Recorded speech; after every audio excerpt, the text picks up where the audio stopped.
யார் யாருக்கெல்லாம் அணி கேக் பிடிக்கும்னு சொல்லிட்டு கீழே ஒரு கமெண்ட்டை போட்டு ஒரு லைக்கை தட்டி விட்டுருங்க. இன்றைக்கி வந்து பார்த்தீங்கன்னா இந்த ஜாம் பாட்டில் திறக்கிறது எனக்கு பெரிய டாஸ்க்காக இருந்துச்சு. நானும் திறக்கவே இல்லை. அதுக்கப்புறம் ஒரு யோசனை, இந்த பாட்டிலாம் திறப்பாங்களா அந்த மாதிரி ட்ரை பண்ணி பார்க்கலான்னு பார்த்தா பொடுக்குன்னு திறந்து போச்சு. எனக்கே ஒரு ஆச்சரியம், என்னடா நமக்குள்ளே இவ்வளோ பெரிய ஸ்ட்ரென்த்தா அப்படின்ட்டு. அதுக்கப்புறம் வந்து பார்த்தீங்கன்னா எப்பயுமே வந்துட்டு மேலே மட்டும்தான் வந்து ஜாம் வந்து தடவி கொடுப்பேன். இந்த டைம் வந்து சைடில் எல்லாம் வந்துட்டு தடவி எடுத்து பார்த்தா சும்மா ரெட் லைட் மாதிரி தகன்னு மின்னுச்சு.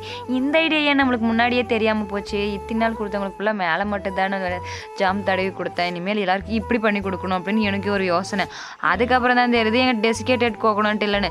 கஸ்டமர் வேறு வாட்ஸ்அப்பில் வந்துட்டு கேக் அழகாக செய்யவும் அப்படின்னு ஒரு வாட்ஸ்அப் மெசேஜ்.